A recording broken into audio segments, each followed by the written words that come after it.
Bugun o'zinglarga to'y kundan so'raladim qilib ketalaydigan shunchalik fayz bo'lgan molgarimning tafsil darsiga olib keldim. Hamsa sizlarning yoqtirib ko'rishinglarni umid qilman qizlar.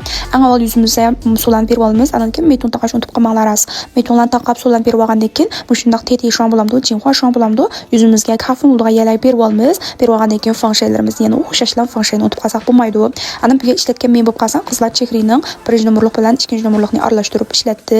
Yuzimizga mushundaq holatda sukab anadan keyin pulutni urib so'ndirib olsak bo'ladi. Yuzinglar asosan kafin bo'lmaydi ekan qizlar. Endi shaxsan men hozir ishlatib hozirga yuzimda kafin bo'lib boqmadi. Agar oltim degan qizlar bo'lib qolsanglar, boshqa do'konimning ichida avvalsanglar puldi. Anadan keyin o'tiralikning sanfinsida tinjonlarni berib o'tgandan keyin qassishga o'tib ketdi. Qishimni mushundaq shuazda siz olmay qizlar.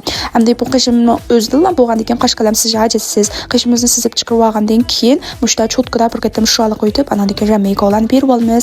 Rameykalarni berib bo'lgandan keyin mushu sho'runglarni qilib olamiz qizlar. Sho'rungning ichiga mushlarni ilib, burnlarning shaklini mushunday holatdan siz olsanglar bo'ldi. Ikki tarafdan pasalatga tushirib, anadan keyin uch tarafini tuzsiz chiqarib, yan ikki tarafini pastga tushirib siz olsanglar bo'ladi. Anadan keyin mushu sho'rungdan ichiga oxirida burnimizdan usti, keyin peshonamiz, uchi, ko'zimizning uch taraflarini tilyan qilib olamiz. Tilyan qilib olgandan keyin mavrani ilib, yengpaning ichidagi qopqimizning hammaga ta'minchi holatda berib olamiz qizlarchimi.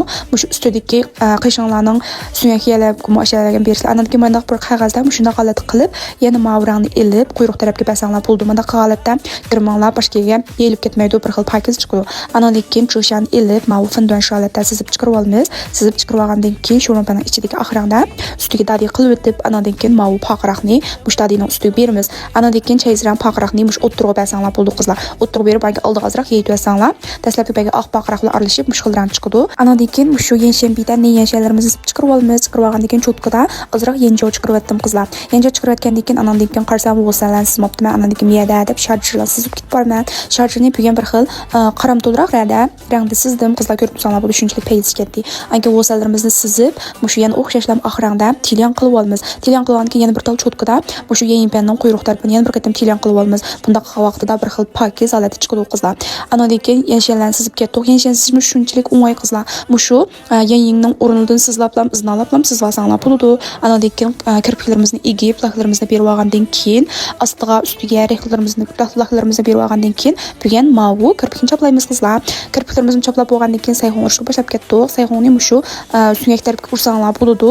Urib olgandan keyin anadan keyin inkinlarga, burnlarga azolatib berib olib, anadan keyin sho'rung qilib olsanglar bo'ladi. Sho'rungni qizlar mush yuzinglarning ikki tarafida siziqdek holat chiqadi. Ashaga anadan keyin peshonlarga azroq holatda berib o'tib, anadan ultralikning qovg'onsida aqlimizga qovg'onlarni berib olamiz. Anadan keyin kichik cho'tkada burnimizning uchiga, burnimizning ustiga, ko'zimizning uchiga, qashig'imizning ostidagi suyak payalay berib o'tgandan keyin shunshanbida og'zimizning shaklini sizib, qizlar qo'g'onlarimizni berib olsak bo'ladi. Qo'g'onlarimizni shunday holat berib, eng oxirida cho'nyoqda yana bir qatim berib olamiz. Shuning bilan qizlar bugun kirimlarimizni oxirlashdi. Sizlarning yoqtirishinglarni umid qilaman. Xayr, xush.